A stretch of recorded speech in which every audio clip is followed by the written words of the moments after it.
XM study में आप लोगों का फिर से स्वागत है। आज हम लोग perfection IAS BPSC 69 prelims test series 6 करने जा रहे हैं, जो इंडियन इकोनॉमिक एंड एनवायरमेंटल का 150 क्वेश्चन रहेगा। चलिए आज का सेशन स्टार्ट करते हैं। इससे पहले मैं आप लोग को एक नोटिस बता रहा हूँ कि जो भी बच्चे अभी तक इस चैनल से नहीं जुड़े हैं तो इस चैनल को ज़रूर सब्सक्राइब कर लें, और जो भी बच्चे अभी टेलीग्राम चैनल से नहीं जुड़े हैं तो आप लोग को परफेक्शन आईएएस का जितना भी पीडीएफ है, जो टेस्ट सीरीज हो रहा है, उसका पीडीएफ आप लोग को मेरे टेलीग्राम चैनल एक्सएम स्टडी पे मिल जाएगा। तो वहाँ से जाके आप लोग डाउनलोड कर सकते हैं। चलिए आज का पहला क्वेश्चन क्या है, कह रहा है निम्नलिखित में कौन सा कथन सही है, which of the following statement is correct. First कथन क्या है, लघु उद्योग अधिक पूंजी सघन होते हैं। सेकेंड कथन है औद्योगिक नीति संकल्प 1977 द्वितीय पंचवर्षीय योजना का आधार बना है।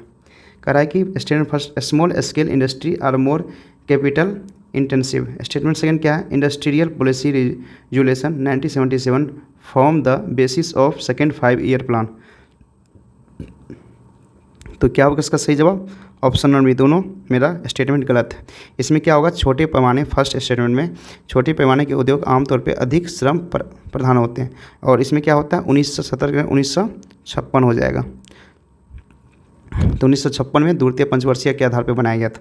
चलिए अगला क्वेश्चन क्या है, निम्नलिखित में कौन सी भारतीय नियोजन की विशेषता नहीं है।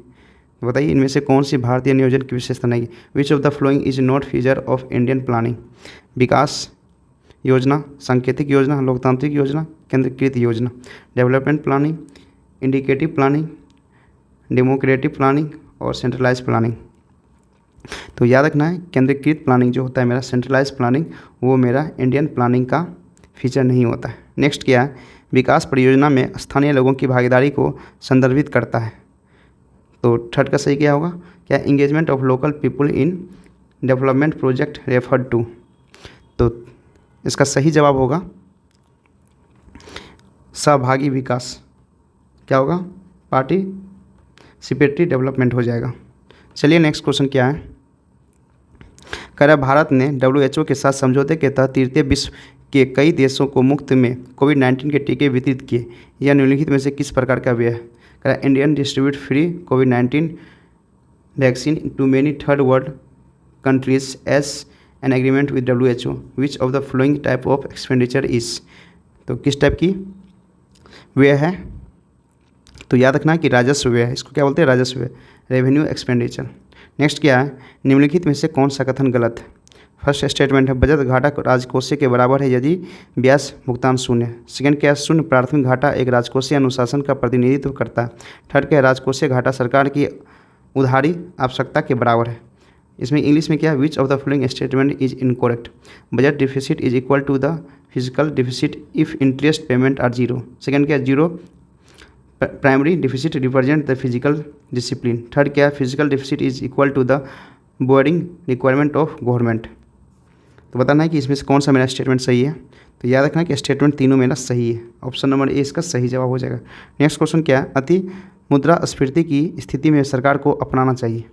बाजार में तरल नकदी की प्रवाह का नियंत्रण, ब्याज दरों में वृद्धि एवं ब्रांड की कीमतों की कमी, कर की दर को बढ़ावा। इंग्लिश में क्या है, in situation of hyper inflation the government should adopted for. First क्या है, control flow of liquid cash in market. Second क्या है, increase interest rate and decrease bond prices. Third क्या है, राइजेज द टैक्स रेट। तो याद रखना है कि इसका ऑप्शन बी नंबर ऑप्शन सही है। 1 2 3 स्टेटमेंट मेरा तीनों सही है, तो ऑप्शन नंबर बी इसका सही जवाब होगा। नेक्स्ट क्वेश्चन क्या है, आर्थिक नियोजन किस सूची में, संघ सूची, राज्य सूची, समवर्ती सूची, इनमें से कोई नहीं। कह रहा है economic planning is union list, state list, concurrent list, not any specific list. तो बताइए कौन सा स्टेटमेंट इसका सही है, कौन सा कूट उपयोग में से विकल्प के चयन करेंगे। तो आर्थिक नियोजन जो है आप लोगों को किसमें है, समवर्ती सूची में, किसमें समवर्ती, ऑप्शन नंबर बी इसका सही होगा, ऑप्शन बी इसका सही जवाब हो जाएगा। नेक्स्ट क्या है, स्थिरीकरण के उपाय और संरचनात्मक सुधार के उपाय किस नीति के दो समूह हैं। Stabilisation measure and structural reform measure are two group of which policy. तो याद रखना किसमें, नई आर्थिक नीति, क्या होगा, न्यू इकोनॉमिक पॉलिसी में। नेक्स्ट क्या है, क्या निम्नलिखित में कौन सा कथन सही नहीं है। बताइए कौन सा कथन मेरा सही नहीं है। कह रहा है प्रत्येक सदस्य के न्यूनतम अंशदान द्वारा छोटे अनुपात में मित व्यतीत को बढ़ाने के लिए स्वयं सहायता समूह की स्थापना की गई। सेकंड क्या है, एकत्रित धन से उचित ब्याज दर पर छोटी किस्तों में चुकाने योग्य राशि हेतु जरूरतमंद सदस्यों को क्रेडिट दिया जाता है। थर्ड क्या है, स्वयं सहायता समूह ग्रामीण लोगों का एक बिल्डिंग ब्लॉक संगठन है। इंग्लिश में क्या, which of the following statement is correct, self help groups have been set up to promote thrift in small proportional by minimum contribution from each member. Second क्या है, from the pooled money credit is given to needy member to repayable in small instalment at the reasonable interest rate. Third क्या है, self help group is building block organisation of rural people. तो इसका select the correct option, इसमें से कौन सा सही होगा, तो याद रखना कि तीनों स्टेटमेंट मेरा क्या है, सही है। चलिए नेक्स्ट क्वेश्चन चलते, क्या है इसमें कह रहा है कॉलम फर्स्ट एंड सेकंड को हमको मैच करना है। तो इसका आप लोग क्या होगा, तो इसका सही जवाब होगा ऑप्शन नंबर ए जो है ना मेरा सही है। नेक्स्ट क्या है, क्या निम्नलिखित में कौन सा कथन मांग प्रेरित मुद्रास्फीति के लिए सही है। जनसंख्या और घरेलू खपत बढ़ाना, आय स्तर वृद्धि, सरकार की व्यय में वृद्धि। क्या है इंग्लिश में, विच of the following statement is correct for demand pulled inflation, rising population and house hold consumption, increase the income level. Third में क्या है, इंक्रीज इन गवर्नमेंट एक्सपेंडिचर। तो इसका सही जवाब क्या होगा, याद रखना तीनों स्टेटमेंट में ना क्या है, सही है। तो ऑप्शन नंबर ए इसका सही जवाब हो जाएगा। चलिए अगला क्वेश्चन चलते हैं, क्या है करा है SGSY का पूर्ण रूप स्वर्ण जयंती ग्रामीण स्वराज योजना है। कारण क्या है, इससे पहले कार्यक्रम जैसे IRDP एकीकृत ग्रामीण विकास कार्यक्रम और TRYSEM स्वराज के लिए ग्रामीण युवा का प्रशिक्षण के स्थान पर आया है। करें कौन सा स्टेटमेंट सही है, गलत है। इंग्लिश में देखिए सर्जन में क्या है, SGSY stand for Swaraj Jain Gramin Swaraj Rozgar Yojana. Reason क्या है, this replace earlier programme like IRDP and TRYSEM। तो 12 का बताइए क्या होगा, तो याद रखना कथन फर्स्ट और कारण आर जो है दोनों मेरा सही है और इसका एक रीजन भी सही है। तो ऑप्शन नंबर इसका सही जवाब होगा। नेक्स्ट क्या है, निम्नलिखित में से किस सरकार ने गरीबी की पहचान करने के लिए परिवार की आय को प्रॉक्सी के रूप में उपयोग किया। इंग्लिश में क्या है, which of the following government used a proxy for income of household to identify the poor. पहला क्या है, त्रैमासिक प्रति व्यक्ति आय, मासिक प्रति व्यक्ति व्यय और वार्षिक प्रति व्यक्ति व्यय और द्विवार्षिक प्रति व्यक्ति है। इंग्लिश में क्या है, क्वार्टरली पर कैपिटल एक्सपेंडिचर, मंथली पर कैपिटल एक्सपेंडिचर, ईयरली पर कैपिटल एक्सपेंडिचर, बाय ईयरली पर कैपिटल एक्सपेंडिचर। तो कौन सा स्टेटमेंट इसका सही है, 13 का बताइए आप लोग। तो याद रखना स्टेटमेंट क्या है, केवल मेरा 2 सही है। मासिक प्रति व्यक्ति आय से पता चलता है कि गरीबी की पहचान। तो ऑप्शन नंबर बी इसका सही जवाब हो जाएगा। चलिए अगला क्वेश्चन चलते, क्या है करें निम्नलिखित में से कौन सा कथन गरीब अंतर के बारे में सत्य है। पहला क्या ऑप्शन, वह अनुपात जिससे गरीबी की औसत आय गरीबी रेखा से नीचे आती है। ऑप्शन बी है इसका, गरीबी अंतर विश्व बैंक द्वारा निर्मित एक संकेतक है। ऑप्शन सी है फर्स्ट एंड दोनों, और डी है 1 और 2 दोनों। विच of the following statement is true about the poverty gap, the ratio by which means income of the poor falls below the poverty line, the poverty gap is indicated produce by the world bank. क्या होगा, option C है both first and second, D है neither 1 और not 2। तो याद रखना कि option number A और 2 दोनों मेरा कथन सही है, गरीबी अंतर के बारे में सत्य। चलिए नेक्स्ट क्वेश्चन क्या है, करा है कि निम्नलिखित में से कौन सा कथन गलत है। NRLM का मतलब राष्ट्रीय ग्रामीण आजीविका मिशन। सेकंड क्या है, यह योजना को आजीविका के नाम से जाना जाता है, इसका नाम बदलकर दीनदयाल अंत्योदय योजना कर दिया गया है। तो कौन सा स्टेटमेंट सही, याद रखना इनमें से कोई भी स्टेटमेंट मेरा सही नहीं है। अब देखिए, क्योंकि राष्ट्रीय ग्रामीण आजीविका मिशन NRLM का मूल विश्वास यह है कि गरीबों को जन्मजात क्षमताएं होती है और गरीबी से बाहर आने की तीव्र इच्छा होती है। इसमें सेकंड क्या है, दीनदयाल अंत्योदय योजना, इसको हम लोग क्या बोलते थे पहले, राष्ट्रीय ग्रामीण आजीविका मिशन। नवंबर 2015 में आजीविका जो NRLM को दिया गया एक नया नाम है। क्या होगा, इनमें से कोई भी मेरा सही नहीं है। कर नेक्स्ट क्वेश्चन क्या है, करा निम्नलिखित में से कौन सा कथन सही है। पहला क्या है, छोटे और सीमांत किसानों को अपनी उपज का उचित मूल्य प्राप्त करने के लिए सहकारी समितियों का गठन करने की आवश्यकता है। सेकंड क्या, अपनी उपज का अलग अलग विपणन करने के लिए बजाय यदि वे अपनी उपज की एक एजेंसी के माध्यम से स्वयं विपणन करते हैं तो उसकी सौदेबाजी की शक्ति वृद्धि होती है। तो स्टेटमेंट कौन सा सही है, which of the following statement is correct, small and margin farmer need to form cooperative to obtain fair price for their produce. Second क्या है, instant of marketing their produce separately if they self their produce through one agency there will be increase their bargaining power. तो कौन सा statement सही होगा, याद रखना first and second दोनों मेरा स्टेटमेंट सही है। 70 में क्या निम्नलिखित कथन पर विचार करना।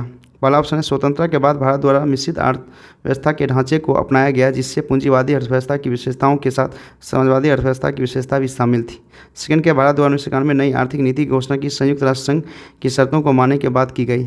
थर्ड क्या भारत सरकार द्वारा सार्वजनिक क्षेत्र की कार्यकुशलता को बढ़ावा, इसकी भूमिका को सीमित करने और इससे निजी उद्यमियों को प्रवेश का अवसर देने के लिए केवल उदारीकरण की नीति अपनाई गई। तो कौन सा स्टेटमेंट मेरा सही नहीं है, बताइए कौन सा स्टेटमेंट इसमें सही नहीं है। तो याद रखना कि मेरा फर्स्ट एंड सेकंड स्टेटमेंट जो है ना सही नहीं है। चलिए अगला क्वेश्चन क्या है, किस समिति ने क्षेत्रीय ग्रामीण बैंकों के अपने संबंधित प्रायोजक बैंकों के साथ विलय की सिफारिश की है। तो याद रखिएगा इसका सही जवाब खुसरो समिति। नेक्स्ट क्या है, निम्नलिखित में से कौन सा कथन पूर्ण गरीबी की अवधारणा को सही ढंग से समझता है। तो याद रखिए बुनियादी न्यूनतम कैलोरी आवश्यकता के संदर्भ में गरीबी। नेक्स्ट क्वेश्चन क्या है, निम्नलिखित में कौन सा सकल घरेलू उत्पाद की गणना करने का एक सही तरीका, उत्पाद विधि, आय दृष्टिकोण, व्यय विधि, कम लागत विधि। तो याद रखना इसका सही जवाब होगा फर्स्ट सेकेंड एंड थर्ड, तीनों तरीका मेरा सही है। चलिए अगला क्वेश्चन क्या है, स्वतंत्रता के बाद भारत की विदेशी व्यापार में क्या परिवर्तन आया। तो बताइए 21 का क्या होगा, देश में तैयार उत्पादों के प्रतिशत हिस्से में वृद्धि। नेक्स्ट क्या है, प्रति व्यक्ति आय के लिए निम्नलिखित में से कौन सा कथन सही है। 22 का बताइए, केवल कामकाजी उम्र के वयस्क ही नहीं बल्कि प्रति व्यक्ति आय में सभी व्यक्ति की शामिल। सेकंड क्या, यह हमेशा जीवन स्तर का सटीक प्रतिनिधित्व करता है। थर्ड क्या, प्रति व्यक्ति आय अर्थव्यवस्था में मुद्रास्फीति को दर्शाती है। तो याद रखना केवल फर्स्ट स्टेटमेंट जो है ना मेरा सही है। चलिए नेक्स्ट क्वेश्चन चलते हैं क्या है, इनवर्ड लुकिंग स्ट्रेटेजी के बारे में निम्नलिखित में से कौन सा कथन सही है। कह रहा है इस नीति का उद्देश्य घरेलू उत्पादन के साथ साथ आयात में वृद्धि करना। सेकंड क्या, सरकार ने घरेलू उद्यमों को विदेशी प्रतिस्पर्धा से बचाना। थर्ड क्या, आयात पर कर घटाया गया। तो बताइए 23 का सही जवाब क्या हुआ, केवल बी मेरा केवल दो स्टेटमेंट जो है ना सही है। नेक्स्ट क्या है, निम्नलिखित में से कौन सा सही है स्टेटमेंट। पहला उत्पादन की श्रम प्रधान तकनीकी का उपयोग करके गरीबी को कम किया जा सकता है। सेकंड क्या, भारत एक विशाल जनसंख्या वाला देश है जहां डॉक्टर गुरनार्ड मिडल ने सुझाव दिया कि यदि भारत गरीबी की समस्या को हल करना चाहता है तो उसे उत्पादन की श्रम सघन तकनीकी का पालन करना चाहिए, इससे देश में रोजगार के अवसर पैदा होगा। तो कौन सा स्टेटमेंट 24 का सही है, याद रखना कि दोनों स्टेटमेंट मेरा क्या सही है। नेक्स्ट क्या है, क्या निम्नलिखित में से कौन सा राजकोषीय नीति का साधन है, बताइए। कराधार, सार्वजनिक व्यय, ब्याज दर, सरकारी उधार। तो याद रखना 25 का क्या होगा, ऑप्शन फर्स्ट सेकेंड और फोर्थ जो है मेरा नीति सही है। नेक्स्ट क्या है, क्रेडिट रेटिंग के संदर्भ में निम्नलिखित कथनों पर विचार करना। AAA क्रेडिट रेटिंग समय पर ऋण चुकाने के संबंध में उच्च स्तर की सुरक्षा की संभावना व्यक्त करती है। सेकंड क्या, AA क्या, क्रेडिट रेटिंग समय ऋण चुकाने के संबंध में उच्चतम स्तर की सुरक्षा की संभावना व्यक्त करती है। थर्ड क्या है, BB डिफ़ॉल्ट होने के उच्च स्तर को दर्शाता है। D क्या है, डिफ़ॉल्ट घोषित या जल्दी डिफ़ॉल्ट होने की आशंका को दर्शाता है। तो बताइए कौन सा कथन मेरा सही है 26 का। याद रखिएगा 3 और 4 स्टेटमेंट जो है ना मेरा सही है। चलिए नेक्स्ट क्वेश्चन क्या है, कह रहा है नियोजन की प्रारंभिक चरण में सार्वजनिक क्षेत्र की प्रमुख भूमिका थी क्योंकि निजी उद्यमों के पास निवेश के लिए पर्याप्त पूंजी की कमी थी। सेकंड क्या, सरकार का उद्देश्य सामाजिक कल्याण था। थर्ड क्या, बाजार इतनी बड़ी नहीं थी कि उद्योगपति के प्रमुख परियोजना के शुरू करने के लिए प्रोत्साहित कर सके। फोर्थ क्या, मांग का निम्न स्तर। बताने निम्न दिए गए कूट की सही विकल्प चयन कीजिए। 27 का सही क्या होगा, याद रखना चारों स्टेटमेंट मेरा सही है। नेक्स्ट क्या है, नॉमिनल जीडीपी के लिए कौन सा कथन सही है, बताइए। नॉमिनल जीडीपी के लिए कौन सा कथन सही है। नॉमिनल जीडीपी की गणना वर्तमान कीमतों के आधार पर की जाती है। नॉमिनल जीडीपी की गणना आधार कीमतों के आधार पर की जाती है। नॉमिनल जीडीपी का डेटा वास्तविक जीडीपी की तुलना में अर्थव्यवस्था की एक सटीक तस्वीर दिखाता है। तो कौन सा सही मेरा स्टेटमेंट है 28 का, याद है केवल फर्स्ट स्टेटमेंट जो है ना मेरा सही है। चलिए अगला क्या है, कह स्टैगफ्लेशन के लिए निम्नलिखित में से कौन सा कथन सही है। अर्थव्यवस्था की ऐसी स्थिति जिसमें मुद्रास्फीति और गंदगी एक साथ हो। एक अर्थव्यवस्था जहां बेरोजगारी अधिक है, आर्थिक निकाय का दर तीव्र। स्टैगफ्लेशन तब होता है जब एक अर्थव्यवस्था एक ही समय कम बेरोजगारी का कम मुद्रास्फीति का अनुभव करती है। तो बताइए 29 का क्या होगा, फर्स्ट एंड सेकेंड स्टेटमेंट जो है ना मेरा सही है। नेक्स्ट क्या है, भारत में निम्न मानव पूंजी निर्माण के मुख्य कारण क्या है? शिक्षा, अपर्याप्त संसाधन, उच्च क्षेत्रीय और लैंगिक असमानता। तो याद रखिएगा मेरा तीनों स्टेटमेंट जो है ना इसका मुख्य कारण है। चलिए अगला कारण क्वेश्चन क्या है, कह रहा है कथन फल सतत विकास और औद्योगिक प्राप्त करने के लिए सूचना प्रौद्योगिकी का एक महत्वपूर्ण भूमिका निभाती है। कारण क्या है, यह किसानों को उत्पादन के लिए नई तकनीक, कीमती और मौसम आदि के बारे में आवश्यकता जानकारी भी प्रदान कर सकता है। तो याद रखिए 31 का क्या होगा, मेरा कथन ए एवं कारण आर दोनों सत्य और कारण आर कथन ए का सही व्याख्या है। नेक्स्ट क्वेश्चन क्या है, राजकोषीय उत्तरदायित्व और बजट प्रबंधन अधिनियम के संदर्भ में निम्नलिखित कथनों पर विचार करें। इसके तहत सरकार के राजकोषीय घाटे, राजस्व घाटे और ऋण जीडीपी अनुपात में कमी लाने का लक्ष्य निर्धारित किया गया। एफआरबीएम अधिनियम के लागू करने के अधिकार केवल केंद्र सरकार को दिया जाता है। एफआरबीएम अधिनियम को 2003 में तैयार किया गया था। तो बताइए कौन सा स्टेटमेंट मेरा सही है 32 का? याद रखिए केवल फर्स्ट एंड थर्ड स्टेटमेंट जो है ना मेरा सही है। नेक्स्ट क्वेश्चन क्या है, निम्नलिखित कथन पर विचार करना। ब्याज के अंतराल दर DRI एक ऋण कार्यक्रम है जिसे 1972 में शुरू किया गया था। सेकंड क्या है, इस ऋण कार्यक्रम में सार्वजनिक क्षेत्र के सभी बैंक शामिल नहीं होता है। थर्ड क्या है, इस ऋण कार्यक्रम के तहत बैंक द्वारा पिछले साल दिए गए कुल ऋण को 1% को गरीबी में वेतन के 4% सालाना ब्याज दर पर उपलब्ध कराती है। तो बताइए कौन सा स्टेटमेंट 33 का सही है? याद रखना स्टेटमेंट फर्स्ट केवल एक ही स्टेटमेंट सही है। नेक्स्ट क्या है, 1951 करों में कमी और कर प्रक्रिया के सरलीकरण का मुख्य कारण क्या है? तो 34 का बताइए। याद रखना उच्च कर के दर बचत के लिए एक निवारण के रूप में कार्य करती है और कर चोरी का एक प्रमुख कारण है। नेक्स्ट क्या है 35 में, कह रहे कि सूची फर्स्ट एंड सेकंड को हमको मिलाना है। नौकरी प्रशिक्षण किसके क्या होगा? याद रखिएगा क्या होगा, श्रम की उत्पादकता की वृद्धि। प्रवास क्या होगा? शिक्षा और प्रशिक्षण। भौतिक पूंजी क्या होगा? मूल चीज़ें। मानव पूंजी क्या होगा? नई जगह का अधिक पर अधिक है। तो क्या ऑप्शन नंबर डी इसका सही जवाब हो जाएगा। चलिए अगला क्वेश्चन क्या है, कथन ए में कह रहा है विसर्जन में भुगतान संतुलन की पूंजी प्राकृतिक के अनावर्ती है। रीजन कह रहा है पूंजी हस्तांतरण किसी देश को संपत्तियों और देनदारों को प्रभावित करता है। 36 बताइए 36 का क्या होगा? तो याद कथन फर्स्ट एंड सही है बट उसका सही व्याख्या नहीं है। 36 का सही व्याख्या क्या है? देखिए BOP की पूंजीगत खाते में ऐसे आइटम शामिल है जो नियमित स्रोत नहीं है, यानी प्रकृति में गैर आदि, हालांकि देश की संपत्तियां और देनदारियों को प्रभावित करता है। नेक्स्ट क्वेश्चन क्या है 37, निम्नलिखित कथनों पर विचार करें। M1 से M4 की जाने पर मुद्रा की तरलता घटती है। M4 से M1 जाने के लिए खर्च की क्षमता घटती है। बैंक M1 मुद्रा इस्तेमाल कर्ज बांटने के लिए भी कर सकता है। तो कौन सा कथन मेरा सही नहीं है 37 को बताइए। याद रखिएगा सेकंड और थर्ड स्टेटमेंट जो है ना मेरा सही नहीं, ऑप्शन नंबर 20 का सही जवाब होगा। MSP के बारे में निम्नलिखित में से कौन सा कथन सही है? तो MSP के बारे में कौन सा कथन सही है बताइए। पहला कथन है कृषि कीमतें में किसी भी चीज़ गिरावट के खिलाफ कृषि उत्पादक को बीमा करने के लिए भारत सरकार द्वारा यह बाजार हस्तक्षेप। सेकंड क्या है, यह भारत सरकार द्वारा बुआई के मौसम की शुरुआत में घोषित किया जा सकता है। सरकार द्वारा हर 8 महीने में इसकी घोषणा की जाती है। यह आर्थिक मामलों की कैबिनेट CCEA के द्वारा अनुशंसित है। 38 का बताइए क्या होगा? सही है। याद रखें स्टेटमेंट फर्स्ट एंड सेकंड जो है ना मेरा ये स्टेटमेंट सही है। नेक्स्ट क्या है, कह निम्नलिखित में से कौन से कारक भारतीय अर्थव्यवस्था में चक्रीय मंदी के कारण बन सकते हैं? पहला स्टेटमेंट है पूंजीगत संपत्ति और इन्वेंट्री में अधिक निवेश। सेकेंड है अंतिम वस्तुओं का उत्पादन अवशोषित नहीं होता है जिससे कीमती कम होती है और आर्थिक गतिविधि कम होती है। कह रहा है कौन सा स्टेटमेंट मेरा सही है 39 का बताइए। याद रखना है कि सेकेंड स्टेटमेंट जो है ना मेरा सही है। नेक्स्ट क्या है, निम्नलिखित में से कौन सा कथन राष्ट्रीय खाद्य सुरक्षा मिशन के बारे में सही है? केवल चावल और गेहूँ की कुछ फसलों का उत्पादन बढ़ाया। सेकंड क्या है, इस योजना के कार्यान्वयन के लिए कृषि मंत्रालय जिम्मेदार है। कह रहा है नीचे दिए गए कोटि से सही विकल्प का चयन बताइए। 44 का बताइए क्या होगा? तो याद रखना केवल सेकंड जो है ना मेरा सही है। चलिए अगला क्वेश्चन क्या है, रेपो दर की निम्नलिखित में से कौन सा कथन सही है? रेपो दर निम्नलिखित में से कौन सा कथन से? वाणिज्यिक बैंक सेंट्रल बैंक से सरकारी प्रतिभूतियाँ खरीदते हैं। वाणिज्यिक बैंक सेंट्रल बैंक से ऋण लेते हैं। वाणिज्यिक बैंक अपनी जमा राशि सेंट्रल बैंक के पास रख सकते हैं। वाणिज्यिक बैंक अल्पकालीन ऋण देते हैं। तो बताइए 41 का सही जवाब क्या होगा? याद रखना कि ऑप्शन नंबर 20 का सही जवाब होगा। चलिए अगला क्वेश्चन चलते क्या 42 का निम्नलिखित में से कौन सा कथन गलत है? बताना है कि मेरा कौन सा कथन गलत है। क्रेडिट राशियाँ केंद्रीय बैंक का मात्रात्मक क्रेडिट नियंत्रण का उपाय है। उपभोक्ता ऋण का विनियमन केंद्रीय बैंक का एक मात्रात्मक ऋण नियंत्रण उपाय है। थर्ड क्या है? बैंक दर के सेंट्रल बैंक द्वारा उपयोग किए जाने वाला बैंक चुनिंदा क्रेडिट नियंत्रण उपाय है। 42 को बताइए क्या होगा? स्टेटमेंट, तीनों स्टेटमेंट मेरा सही है, फर्स्ट, सेकंड एंड थर्ड। चलिए अगला क्वेश्चन क्या है? निम्नलिखित में से कौन सा कथन प्राथमिक स्वास्थ्य देखभाल का कार्य है? तो याद रखिएगा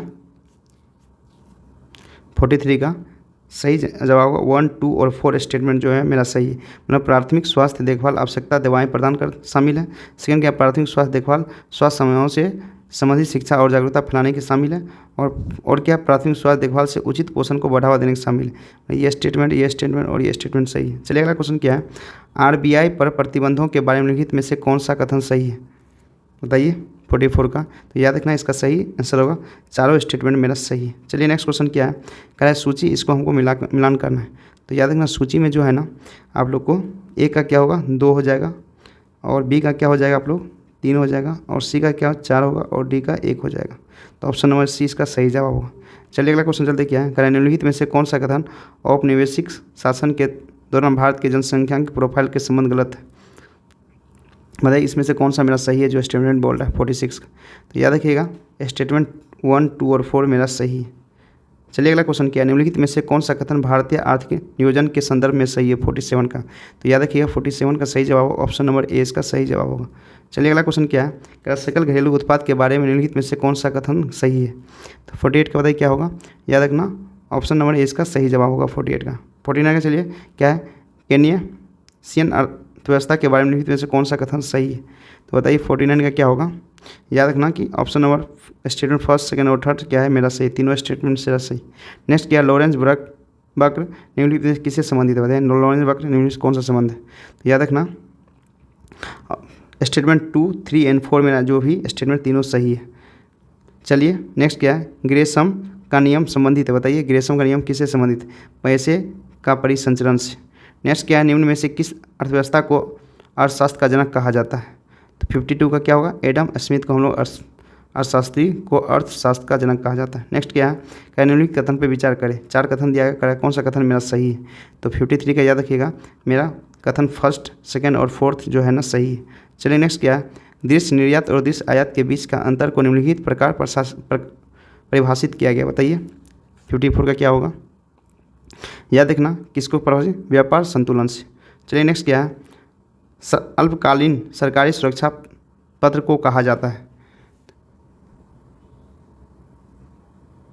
बताइए इसको क्या कहा जाता है?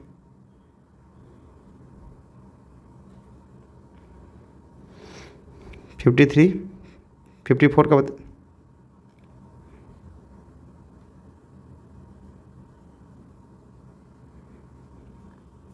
55 को बताइए किसको क्या बोले जाते हैं? क्या बोलते हैं इसको? ट्रेजरी बिल बोलते हैं। नेक्स्ट क्वेश्चन क्या है? श्रम का शोषण तब कहा जाता है। बताइए श्रम का शोषण कब कहा जाता है? याद रखिएगा जब मजदूरी कम हो सीमांत राजस्व उत्पाद से। नेक्स्ट क्या है? लोन राइट ऑफ के संबंध में निम्नलिखित कथनों पर विचार करें। बताइए कौन सा कथन मेरा सही है? 57 का। याद रखना दोनों मेरा कथन सही है। नेक्स्ट क्या है? कि कठोर मुद्रा वह है जो। बताइए कठोर मुद्रा क्या है? तो याद रखिए कठोर मुद्रा क्या है? तरलता के उच्च स्तर के साथ एक मजबूत मुद्रा के रूप में माना जाना। नेक्स्ट क्या है? 59 आमतौर पर सरकार निवेशक की नीति को लागू करती है। बताइए कौन सा कथन मेरा कितना सही है? तो याद रखना मेरा सभी चारों कथन क्या सही है। निम्नलिखित कथनों पर विचार करिए। बताइए जो कथन दिया गया इनमें से कौन सा कथन मेरा कितना कथन इनमें से गलत है? क्या मेरा तीनों स्टेटमेंट जो है ना मेरा गलत है। चलिए अगला, किसी देश का भुगतान संतुलन तब संतुलित होता है जब, तो बताइए कब संतुलित होता है? जब घरेलू मुद्रा की मांग इसकी आपूर्ति के बराबर हो। चलिए नेक्स्ट क्वेश्चन क्या है? किस बाजार संरचना में बाजार का मांग वक्र फर्म के मांग पर वक्र बनाया जाता है? बताइए क्या होगा? तो याद रखना कि एकाधिकार। नेक्स्ट क्वेश्चन क्या है? निम्नलिखित में से कौन सा कथन राजकोषीय प्रोत्साहन का उचित वर्णन करता है? तो 63 का बताइए क्या होगा? याद रखना ऑप्शन नंबर बी सही है। यह देश के आर्थिक गतिविधियों को बढ़ावा देने के लिए सरकार की एक गहन सकारात्मक कार्रवाई है। चलिए 64 क्या है? निम्नलिखित कथनों पर विचार करें। बताइए कौन सा कथन मेरा सही है 64 का? तो याद रखना कथन फर्स्ट एंड सेकंड दोनों मेरा क्या है सही है। नेक्स्ट क्या है, निम्नलिखित में से किसे अर्थव्यवस्था में मुद्रास्फीति के परिणाम के रूप में माना जाता है। तो बताइए 65 का क्या आंसर होगा। याद रखना कि मेरा फर्स्ट एंड थर्ड स्टेटमेंट जो है ना मेरा सही माना गया है। क्या, मुद्रा का मूल्यह्रास और मजदूरी का नाममात्र मूल्य बढ़ाना। नेक्स्ट क्या है 66, आर्थिक विकास समानतः युग्मित होता है। 66 का बताइए सही जवाब क्या होगा। याद रखना मुद्रास्फीति के साथ। नेक्स्ट क्वेश्चन क्या है, वृद्धा अवस्था पेंशन छात्रवृत्ति आदि को राष्ट्रीय आय में सम्मिलित नहीं किया गया जाएगा क्योंकि, क्यों नहीं किया जाएगा बताइए। तो याद रखना हस्तांतरण भुगतान है। नेक्स्ट क्या है, किसी अर्थव्यवस्था में मुद्रा गुणन निम्नलिखित में से किसके साथ बढ़ाता है बताइए। 68 का क्या होगा। याद रखना जनता की बैंकिंग आदतों में वृद्धि। नेक्स्ट क्या है, मांग घटाने को ठीक करने के लिए वित्तीय उपाय क्या है।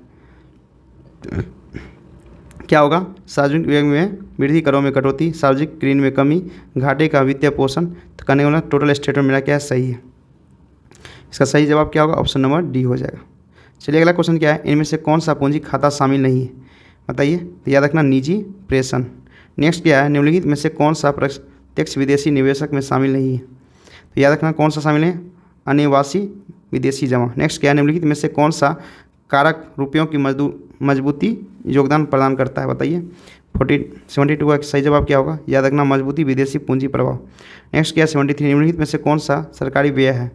73 का क्या होगा, उपभोग के रूप में वर्गीकृत व्यय, निवेश पूंजी और पूंजी निर्माण के रूप में व्यय, सरकार चलाने का व्यय। तो क्या होगा, ये भी सही है। तो करने ऑप्शन नंबर डी सही जवाब होगा। चलिए अगला क्वेश्चन क्या है, कह रहा है भारत सरकार निम्न में से कौन सा मुद्रास्फीति को नियंत्रण करके मूल्य स्थिरता बनाए रखने के लिए जिम्मेदार है बताइए। 74 का क्या होगा।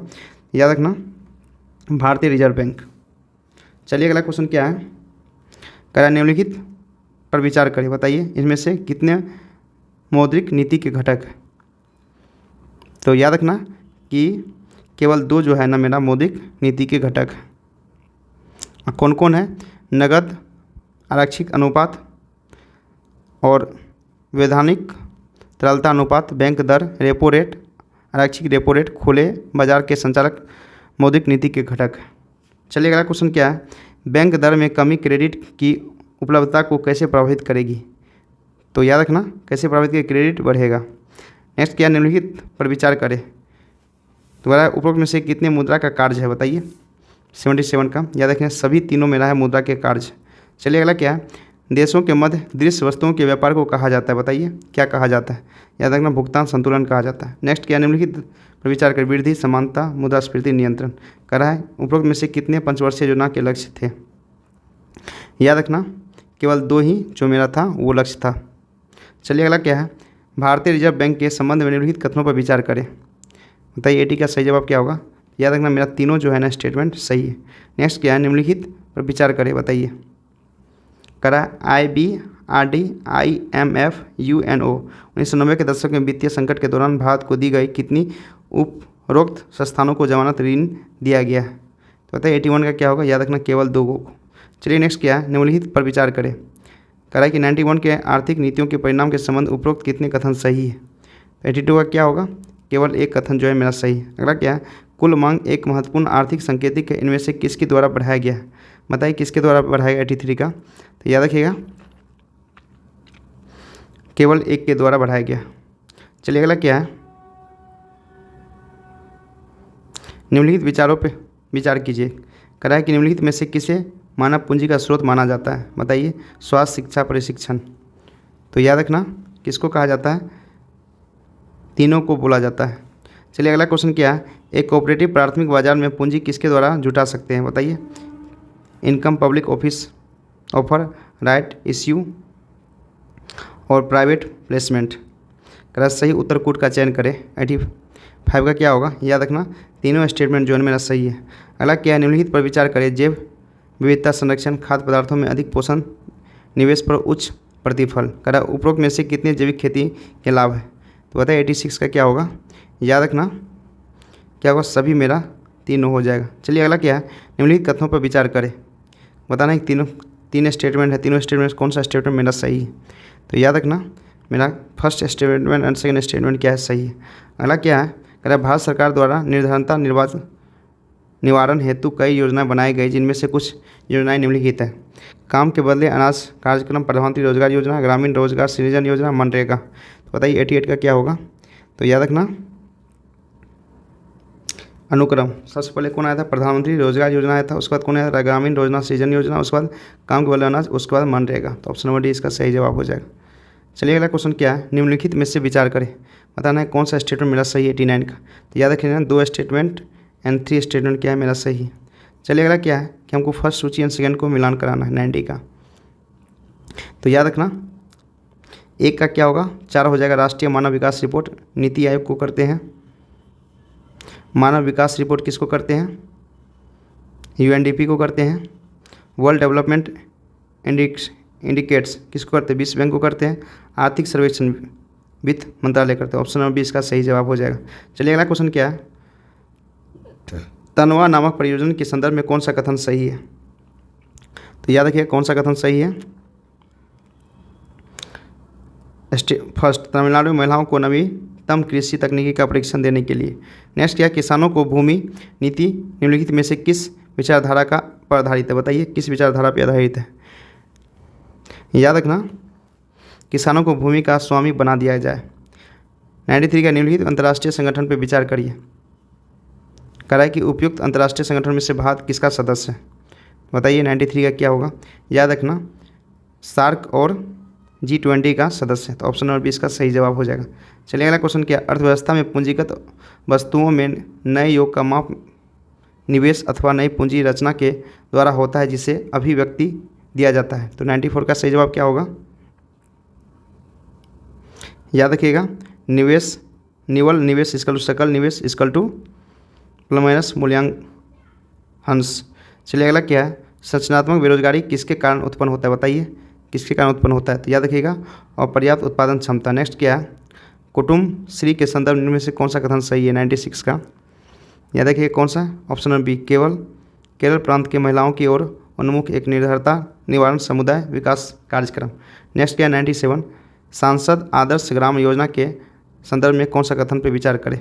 बताइए कौन सा कथन सही नहीं है 97 का? तो याद रखिएगा स्टेटमेंट फर्स्ट एंड थर्ड क्या है मेरा सही नहीं है। नेक्स्ट क्या है? बजट के संदर्भ में निम्नलिखित में से कौन सा कथन सही है? बताइए 98 का क्या सही होगा? याद रखना कि मेरा सेकंड स्टेटमेंट जो स्वतंत्र भारत का पहला बजट 1947 को तत्कालीन वित्त मंत्री RK सन्मुख चटर्जी द्वारा प्रस्तुत किया गया। नेक्स्ट क्या है? 99 राजकोषीय घाटा संबंधित है। बताइए राजकोषीय घाटा किससे संबंधित है? याद रखिएगा बजट घाटे का योग और सरकार का बाजार व्यय ऋण एवं दायित्व। ऑप्शन नंबर ये सही जवाब होगा। चलिए अगला क्वेश्चन क्या है? निम्नलिखित कथनों पर विचार करें। बताइए कौन सा कथन मेरा सही है 100 का? याद रखिएगा केवल 2 कथन जो है ना मेरा सही। अगला क्वेश्चन क्या है? निम्नलिखित पे विचार करें। कह प्रकाश संश्लेषण श्वसन जैव पदार्थों का अपक्षय ज्वालामुखी क्रियाएं। कह उपयुक्त में से कौन सी क्रियाएं पृथ्वी के कार्बन चक्र में कार्बन डाइऑक्साइड जोड़ती है? बताइए 1 से 1 का सही जवाब क्या होगा? याद रखना कि मेरा 2 स्टेटमेंट 2, 3 और 4 मतलब श्वसन जैव पदार्थों का अक्षय और ज्वालामुखी क्रियाएं, ये मेरा क्या होता है? पृथ्वी के कार्बन चक्र कार्बन डाइऑक्साइड से जोड़ती है। अगला क्या है? सौर विकिरण की सबसे महत्वपूर्ण भूमिका क्या है? बताइए सौर विकिरण की सबसे महत्वपूर्ण भूमिका क्या है? याद रखना जल चक्र में। चलिए अगला क्वेश्चन क्या? निम्नलिखित में से कौन सा कार्य पेड़ पौधे का नहीं है? बताइए कौन सा कार्य जो है ना पेड़ पौधे का नहीं है? याद रखिएगा उपयुक्त में सभी कार्य पेड़ पौधे का है। कार्बन डाइऑक्साइड का अवशोषण, ध्वनि का अवशोषण और ऑक्सीजन का विमुक्ति। अगला क्या है? इकोसिस्टम के संबंध में निम्न में से क्या सत्य है? बताइए इकोसिस्टम के निम्न में से कौन सा कथन सही है? याद रखना उत्पादन प्राथमिक उपभोक्ता से अधिक है। नेक्स्ट क्या है? किसी निश्चित क्षेत्र में प्राणियों की संख्या की सीमा जिसे पर्यावरण समर्थन कर सकता है कहलाती है। बताइए याद रखना क्या कहलाती है? वहन क्षमता कहलाती है। अगला क्वेश्चन क्या है? इनमें से कौन सा खाद्य श्रृंखला का निर्माण करता है? तो याद रखना घास, बकरा और आदमी। नेक्स्ट क्या है? कुछ कारणवश यदि तितलियां की जाति की संख्या बड़ी गिरावट होती है तो इसके संभावित परिणाम क्या हो सकते हैं? बताइए कौन सा स्टेटमेंट सही है? पहला क्या? कुछ पौधों का परागण पर प्रतिकूल प्रभाव पड़ सकता है। कुछ किस पौधों की कवकीय संक्रमण प्रचंड रूप से बढ़ सकता है। इसके कारण वरों, मक्खियों, पक्षियों के कुछ प्रजातियों की समाप्ति की गिरावट हो सकती है। तो बताइए 107 का सही जवाब क्या होगा? याद रखना फर्स्ट एंड थर्ड स्टेटमेंट क्या है मेरा सही है। अगला क्या है? परितंत्र की खाद्य श्रृंखलाओं के संदर्भ में निम्नलिखित में से किस प्रकार का जीव अवगठन जीव कहलाता है? बताइए। विषाणु, कवक, जीवाणु। कौन सा कथन मेरा सही है? याद रखना, कवक और जीवाणु मेरा कथन सही है। अगला क्या है? जैव वानिकी के संबंध में निम्नलिखित कथनों पर विचार। कौन सा कथन से? इसका शाब्दिक अर्थ होता है जीवन का प्रबंधन, यह पारिस्थितिक तंत्र का पर्याय है, यह प्राकृतिक तंत्रों के मूल पर बल देता है जो मानव तंत्रों को प्रभावित करता है। बताइए कौन सा मेरा स्टेटमेंट सही है? एक्शन होगा। याद रखिएगा, सेकंड और थर्ड स्टेटमेंट जो है मेरा सही है। अगला क्या है? निम्नलिखित कथनों पर विचार करें। बताइए कौन सा कथन मेरा सही है? याद रखिएगा, मेरा फर्स्ट, सेकंड और थर्ड स्टेटमेंट में तीनों स्टेटमेंट मेरा सही है। अगला क्या है? निम्नलिखित कथनों पर विचार करें। बताइए कौन सा कथन सही है 111 का? याद रखना, फर्स्ट एंड सेकंड स्टेटमेंट दोनों मेरा सही है। अगला क्या? भारत में जैव विविधता का ताप स्थल क्या है? बताइए 112 का। याद रखिएगा, क्या था? पूर्व हिमाचल और पश्चिमी घाट का। निम्नलिखित में से किस वन को पृथ्वी ग्रह के फेफड़े के रूप में जाना जाता है? बताइए 113 का क्या होगा? याद रखना, अमेजन वर्षा वन। नेक्स्ट क्या? निम्नलिखित में से कौन सा एक पारिस्थितिक तंत्र की जैव विविधता की बढ़ोतरी के लिए उत्तरदायी नहीं है? तो याद बताइए क्या होगा 114 का? पोषण स्तरों की कम संख्या। नेक्स्ट क्वेश्चन क्या है? निम्नलिखित में से कौन सी जैव विविधता के संरक्षण के लिए महत्वपूर्ण रणनीति है? याद रखना, कौन सा? जैव मंडल रिजर्व। नेक्स्ट क्या है? निम्नलिखित में से कौन सा प्रवाल विरंजन का सबसे अधिक प्रभावी कारण है? याद रखना, सागरीय जल के सामान्य तापमान में वृद्धि। अगला क्वेश्चन क्या है? निम्नलिखित कथनों पर विचार करें। तो बताइए कौन सा कथन मेरा सही है? तो केवल फर्स्ट स्टेटमेंट सही है। अंडमान निकोबार द्वीप समूह लवण जल मगन पाया जाता है। अगला क्या है? ग्रीन हाउस इफेक्ट वह प्रक्रिया है। बताइए ग्रीन हाउस इफेक्ट क्या है? तो याद रखना, ग्रीन हाउस इफेक्ट जो होता है आप लोग को क्या होता है? जिसमें वायुमंडलीय कार्बन डाइऑक्साइड द्वारा विकिरण शोषित कर लिए जाने के वायुमंडल का तापमान बढ़ता है। 119 में क्या? ग्रीन हाउस में योगदान देने वाली निम्नलिखित से घटना कौन सा? तो ग्रीन हाउस में क्या होता है? कार्बन डाइऑक्साइड सबसे ज़्यादा होता है। देखिए कार्बन डाइऑक्साइड सबसे ज़्यादा कहाँ पे है? CO2, CH4, CFC और N2O। तो ऑप्शन नंबर ए इसका सही जवाब हो जाएगा। CO2 कितना होता है? 66%, मीथेन 16% और क्लोरोफ्लोर 8 और नाइट्रस ऑक्साइड 7% होता है। अगला क्या है? वायु में कार्बन डाइऑक्साइड की बढ़ती हुई मात्रा से वायुमंडल का तापमान धीरे धीरे बढ़ जाता है, क्योंकि कार्बन डाइऑक्साइड क्या होता है? याद रखना, क्या होता है? सौर विकिरण के अवकृत अंश को अवशोषित करता है। अगला क्या है? निम्नलिखित गैसों में कौन सी एक गैस धरती पर जीवन के लिए हानिकारक और लाभदायक दोनों है? बताइए कौन सा है? तो याद रखिए कार्बन डाइऑक्साइड है। अगला क्या? निम्नलिखित पर विचार कीजिए। धान की खेती, कोयला की खनन, पालतू पशु और आर्द्रभूमि कर उपयुक्त में से कौन सा प्रमुख ग्रीन हाउस के मीथेन के स्रोत है? बताइए। याद रखना कि चारों मेरा क्या है? ग्रीन हाउस के स्रोत है जहाँ मीथेन है। अगला क्या? निम्नलिखित में से कौन सा सर्वाधिक भांगुर पारिस्थितिक तंत्र है जो वैश्विक तापमान द्वारा सबसे पहले प्रभावित होता है? तो याद रखना, अंटार्कटिक एवं ग्रीनलैंड हिमचादर। अगला क्या? ब्लू कार्बन क्या है? बताइए। याद रखना, ब्लू कार्बन क्या है? एक महासागर तटीय पारिस्थितिक तंत्र द्वारा प्रगहित कार्बन। अगला क्या है? मानव गतिविधियों को प्रत्यक्ष और अप्रत्यक्ष आंकलन द्वारा करने के लिए उत्पादन ग्रीन हाउस गैस की कुल मात्रा को क्या कहते हैं? तो याद रखिए इसको क्या बोलते हैं? कार्बन पदचिह्न बोलते हैं। अगला क्या? निम्नलिखित राज्यों पर विचार करें। अरुणाचल, हिमाचल और मिजोरम उपयुक्त में से किसमें उष्णकटिबंधीय आर्द्र सदापर्णी वन होते हैं? याद रखना किसमें होता है? फर्स्ट एंड सेकंड थर्ड, मतलब अरुणाचल और मिजोरम में। चलिए अगला क्वेश्चन क्या है? क्या निम्नलिखित में से किस प्रकार के वनों को अधिकतम पादप विविधता पाई जाती है? याद रखना, उष्णकटिबंधीय सदाबहार वन। अगला क्या है? सूची फर्स्ट एंड सेकंड इसको कलाम मिलाना है। 128 तो क्या होगा? याद रखना, वन संरक्षण अधिनियम कब 1980 में लागू हुआ था? इसी तरह से आप लोग को पर्यावरण संरक्षण अधिनियम 1986 में लगा हुआ था, वायु अधिनियम 1981 में लगा था और जल प्रदूषण नियम के 1974 में लगा था। तो क्या होगा? ऑप्शन नंबर डी हो जाएगा इसका सही जवाब। करा अम्ल वर्षा क्या होती है? बताइए इसका डिफिनेशन अम्ल वर्षा का क्या होता है? याद रखना, अम्ल वर्षा बादल के जल एवं सल्फर डाइऑक्साइड प्रदूषकों को मध्य प्रतिक्रिया के फलस्वरूप होता है। 130 का मिलान कीजिए आप लोग, क्या होगा? यह क्या है? वन अनुसंधान संस्थान कहाँ पे है? याद रखिए कहाँ पे आप लोग को? देहरादून में। करा भारतीय चारागाह एवं चारा अनुसंधान संस्थान कहाँ है? तो याद रखिए कहाँ? झांसी में। इसी में क्या? केंद्रीय सूक्ष्म क्षेत्र अनुसंधान संस्थान कहाँ है? कहाँ पे है? न्यू दिल्ली में। भारतीय कृषि अनुसंधान संस्थान कहाँ है? जोधपुर में। तो ऑप्शन नंबर बी इसका सही जवाब हो जाएगा। चलिए अगला क्वेश्चन क्या है? कह रहा इसको भी मिलान करना है। कह रहा त्वचा कैंसर कहाँ पे किससे होता है? बताइए। तो याद रखिएगा त्वचा कैंसर किससे होता है? पराबैंगनी प्रकाश से होता है। इसके बाद ध्वनि प्रदूषण किससे होता है? डेसिमल इसका ध्वनि प्रदूषण। वैश्विक तापमान किसका होता है? Carbon dioxide. ओजोन छिद्र किससे होता है? क्लोरोफ्लोरोकार्बन से होता है। ऑप्शन नंबर 20 का सही जवाब होगा। चलिए अगला क्वेश्चन क्या है? करा इसमें से सुमेलित कौन सा सही नहीं है? मतलब 132 का। याद है क्योटो प्रोटोकॉल जल संरक्षण गलत है, गलत है। क्योटो प्रोटोकॉल जल संरक्षण के लिए नहीं होता है। याद है क्योटो प्रोटोकॉल एक अंतर्राष्ट्रीय समझौता है जो जलवायु परिवर्तन, किसके लिए? जलवायु परिवर्तन का संयुक्त राष्ट्र संरचना अभिसमय से अंतर संबंधित है। इस प्रोटोकॉल को 11 दिसंबर 1997 को क्योटो जापान में अंगीकृत किया गया था तथा यह 16 फरवरी 2005 को लागू हुआ।